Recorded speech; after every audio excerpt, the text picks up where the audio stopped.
Hello, Morongo Basin, and listeners around the world online at Z107.7 FM.com. Here is the Z107.7 Local News for Thursday, April 3rd, 2025. The weather may say winter, but the season is officially spring, and Joshua Tree National Park is entering its busiest time of the year with a ranger staff that has been restored to its previous numbers. Here with an update on your public lands is online news editor Robert Hayden.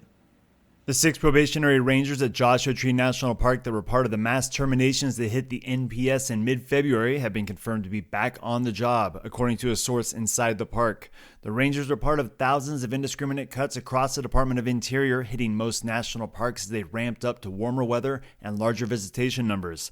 At Joshua Tree National Park, the terminations were felt immediately at the busy West Gate, where less rangers meant a longer wait for people to get inside the park, as well as less boots on the ground in the nearly 800,000 acres of open and explorable desert. 2 federal judges called the firings illegal and handed down orders in March that the probationary employees should be rehired. While the probationary rangers are back at the park, public lands and federal employees aren't out of the proverbial woods yet. The National Parks Conservation Association says that a reduction in force is still being applied at national parks and that Joshua Tree National Park was already understaffed when it was hit with the terminations. The national park has consistently seen visitation numbers hit peaks of over 3 million people a year, and with spring-like weather making an early appearance in March, most of the high desert has already got a taste of what the busiest season could look like this year. Our source inside the park says that most federal employees are, quote, trying to keep a low profile, and that many people are stepping up to support conservation efforts and movements inside and outside the park. Public lands and their advocates remain on high alert in our area, with the nascent Chuckwalla National Monument possibly being in President Trump's crosshairs.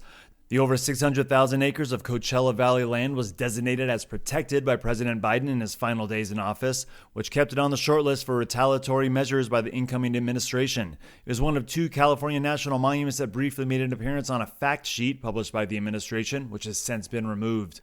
Projects that were already in the works at the national park continue to move forward, such as a long-in-the-works new West Gate entrance in Joshua Tree. The entrance area will be closed next week from Monday, April 7th to Thursday, April 10th for construction, but will be reopened by Friday. Reporting for Z107.7 News, I'm Robert Hayden. Do you know a wonderful conservationist? The Joshua Tree National Park Association has announced a call for nominations for the 21st Annual Minerva Hoyt California Desert Conservation Award. The Minerva Hoyt Award recognizes individuals and organizations who have made significant and lasting contributions to the preservation and protection of deserts. The award is named for Minerva Hamilton Hoyt, who led the campaign to convince the United States Congress and President Franklin Roosevelt to create Joshua Tree National Monument in 1936. The award goes to people or organizations who have advocated for legislative action, advanced research, fostered conservation partnerships, or created stronger public stewardship related to the California desert. Nominees must be over 18 years old, must not be affiliated with anyone who works at the Joshua Tree National Park Association, and are not required to be a California resident. To submit a nomination, you can visit joshuatree.org or use a link in this story at Z107.7 FM.com. Nominations must be received by June 16th. The winner of the Minerva Hoyt Award will be announced on August 1st. The Native American Land Conservancy is inviting volunteers to tend to their land in Morongo Valley this Saturday from 8 a.m. to 11 a.m. at their beautiful spring in Morongo Valley. Reporter and past NALC volunteer Gabriel Hart tells us more about the NALC and gives us the details on how you can celebrate spring by tending sacred land.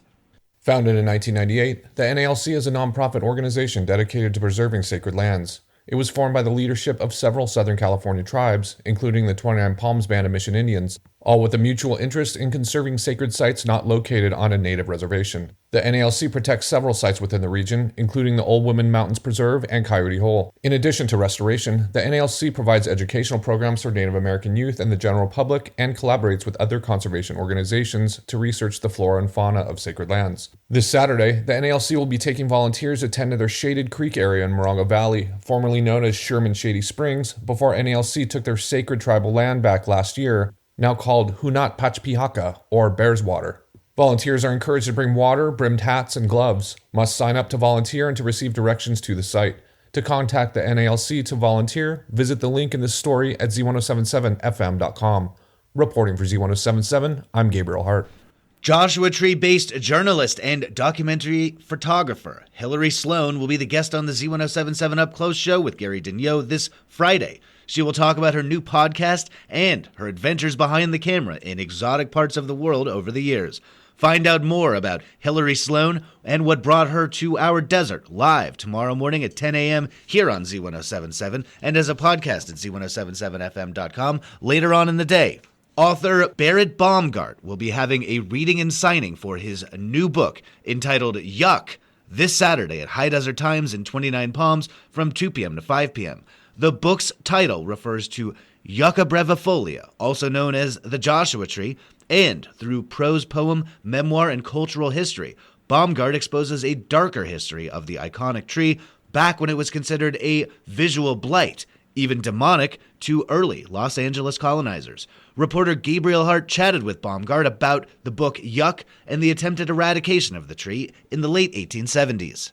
Former U.S. Forest Service trail builder Barrett Baumgart said his new book, Yuck, The Birth and Death of the Weird and Wondrous Joshua Tree, began as a wedding gift. Baumgart had planned to do a bit of research for he and his wife's Joshua Tree wedding invite, to write some, quote, filthy thing about the Joshua Tree on some nice paper for guests, unquote. After the wedding was canceled 3 times during COVID uncertainty, the wedding never happened. Yet by then, Baumgart had found so much unreported history that his research had yielded a whole weird book. There's a vast treasure trove of just like Victorian vitriol, like directed at this totally innocent, harmless like tree. And I am genuinely shocked to find so much just passionate, like purple prose just trying to poison this thing off the planet. Like, yeah, I mean, this is kind of an irrational thing. Like, why was this thing like hated so much? And I'd say that the first starting point would be the anthropomorphic form. At the outskirts of paradise, you have this ghoulish looking anthropomorphic figure. Aligning with Southern California's massive propaganda campaign to convince people to move to the deceptive New Eden, early colonists even demanded they cut down the, quote, useless Joshua Tree to make paper. You know, they went the most hardcore trying to turn it into paper.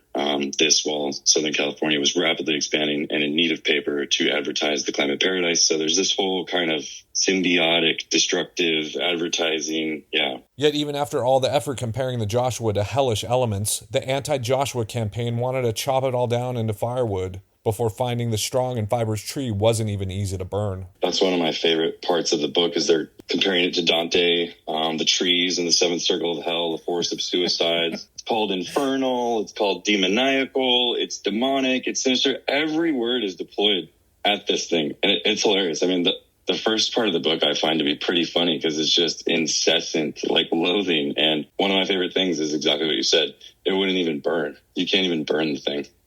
It's terrible for firewood. And that is why I love it. I mean, people are like, what do you like about the Joshua Tree? I mean, after writing this book, I think what I like about it is the extent to which it's frustrated human beings. You know, it just stands there.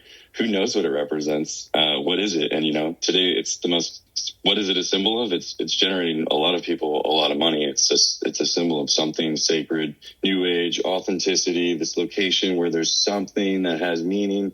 What is it? I don't know, but it's obviously focused and localized around this tree and this object. Barrett Baumgart reads and signs copies of Yuck this Saturday at High Desert Times in 29 Palms from 2 to 5 p.m., free and open to the public. Reporting for Z107.7, I'm Gabriel Hart. And finally, the High Desert Artists Gallery and Shop in Yucca Valley will be holding a pop-up art, music, and food festival on April 19th, and they want you to showcase and sell your art in the vibrant, creative setting. The pop-up art fair will go on all Saturday and is being held in conjunction with the third Saturday Art Walk in Yucca Valley. Booth space is limited. For more information about renting a space for art or food, call Sue at 760-831-9755. That's our local news. Hear local news 7 times a day, 7 days a week at 7, 8, 9, noon, 4, 5, and 6. If you hear about news happening, let us know. Email us at tips@z1077fm.com. Reporting for the Morongo Basin News Leader, the award-winning Z107.7 Local News, I'm News Director Jeff Harmatz.